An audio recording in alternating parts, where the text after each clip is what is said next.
When I drove back into town after 4 days on the road, all I wanted was a quiet night in my house, maybe a cold beer, and the silence of my small corner of peace. My property sat just outside the suburbs, far enough to escape the constant hum of traffic, but close enough to make a supply run without burning half a tank of gas. That balance was why I bought it. Privacy, quiet, no neighbors telling me how to live.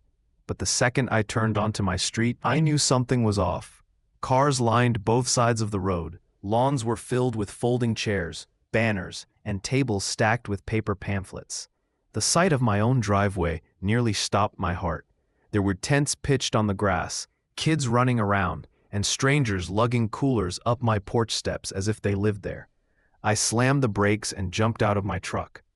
"What the hell is going on here?" I shouted. Dozens of eyes turned toward me, not angry, not apologetic, just expectant, like I was late to my own event. A woman in a polo shirt with a logo I didn't recognize hurried over, clutching a clipboard. "Mr. Harper, perfect timing. We've been expecting you.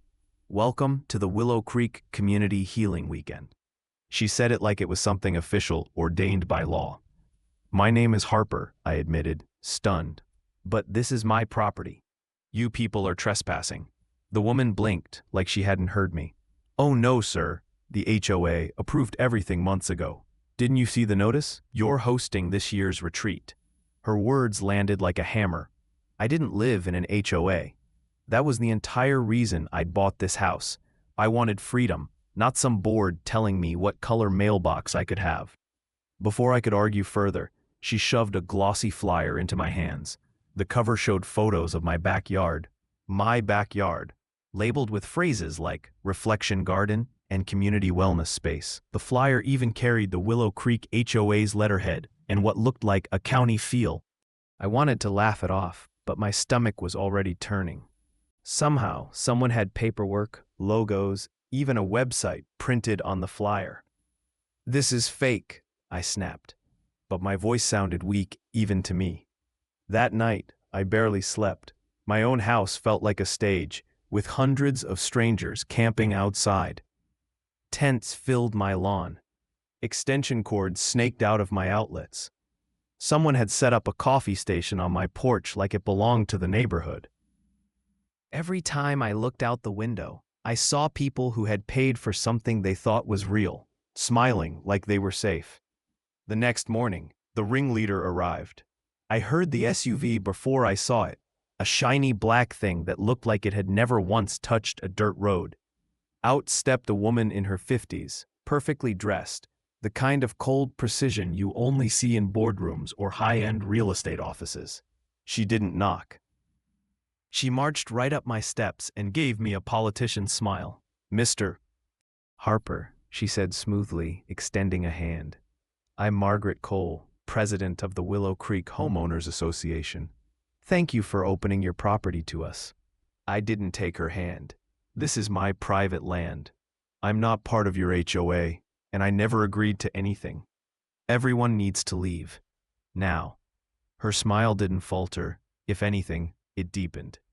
"I understand that change can feel overwhelming, but the bylaws are clear. This property is part of Willow Creek, and as such, it is subject to community use initiatives. We're helping families heal. Surely you wouldn't deny your neighbors that." Neighbors. The word made my skin crawl. I didn't know these people. They weren't neighbors, they were strangers. When I demanded proof, she pulled out paperwork with my name typed across the top. Deeds, surveys, permits.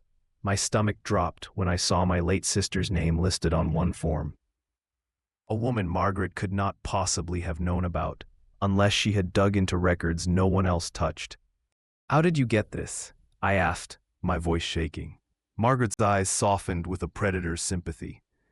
"Your sister passed 5 years ago, didn't she? That must have been difficult. I lost a son myself. Pain like that binds communities together.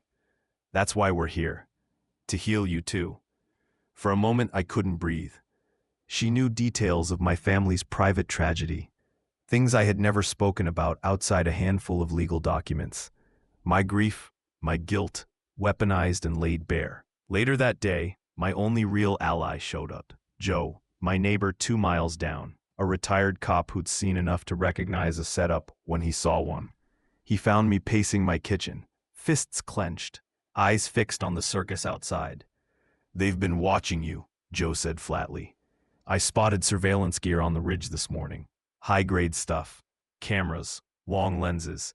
They've been tracking your routines for weeks, maybe months. We hiked out to the ridge together."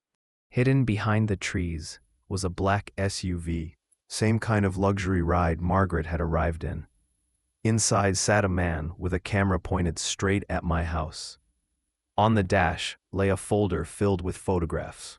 Shots of me in my yard, notes about my daily schedule, even copies of my tax bills. "This isn't just an HOA event," Joe muttered. "This is an operation." I wanted to storm down there, rip the camera from his hands, but fear held me back. If they had this much already, what else did they know? The following morning, I snapped. I walked into the middle of the camp, my voice loud enough to make heads turn. "Listen up. All of you are being scammed. This is my land, not the HOA's. You've been lied to." The crowd froze. Parents pulled children closer. Some looked at me with suspicion, others with dawning fear. I pointed at Margaret, who was striding toward me with that same mask of calm. "She forged documents. She's been spying on me. You're pawns in a con." A ripple went through the group. Phones came out. People began searching online. Within minutes, I heard someone shout, "There's no record of this retreat anywhere." Another voice, "The website was made 3 months ago." Margaret raised her arms like a preacher, her voice ringing with authority. "Don't be fooled by paranoia. He's unstable. Trauma has clouded his judgment. We're here to heal, not to fight. It might have worked until a man in a fake security uniform appeared, trying to drag me away." His badge caught the sunlight, plastic and cheap, and the crowd gasped. Someone recorded it, posted it live. The tide turned fast. People confronted Margaret, demanding refunds. Joe shouted for everyone to call the sheriff. Chaos erupted as families argued, some defending her, others realizing they'd been conned. When the real sheriff finally arrived, relief hit me so hard I almost collapsed.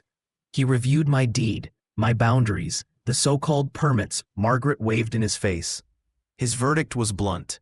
Forgeries. All of it. The sheriff ordered the families to leave and placed Margaret under arrest. But the part that chilled me most was what came next. Inside her SUV, investigators found box after box of files. Not just mine, dozens of homeowners across the county. Each folder contained financial records, tax data, even obituaries of family members. Notes on who lived alone, who was vulnerable, whose land was ripe for reassessment. It was all part of a plan. Phase 1, stage a community event to establish shared use. Phase 2, file fraudulent HOA liens through contacts inside county offices. Phase 3, bury the owner in legal fees until they default. Phase 4, seize the property at auction. It was systematic theft disguised as community service. And it wasn't just me, they had targets everywhere. In the weeks that followed, the truth unraveled like rotten thread. Margaret wasn't acting alone. County employees had helped forge records. Other homeowners had already lost property without realizing why. I testified, again and again, reliving the nightmare each time. Margaret got prison, her accomplices too. Joe became more than a neighbor, he became family. Together, we started helping other landowners recognize the warning signs of scams dressed in the language of community. As for me, I changed. I'd always valued solitude, thought privacy was protection. But I learned isolation can make you easy prey. Sometimes the only defense you have is your neighbor showing up at dawn with binoculars and the guts to stand beside you. Even now, months later, when I sit on my porch and sip coffee, I see the ghosts of tents and banners in my yard. The silence feels different, earned, fragile, worth fighting for. The HOA thought they could own me, own my land, own my grief. They were wrong. I'm still here, and this place is still mine.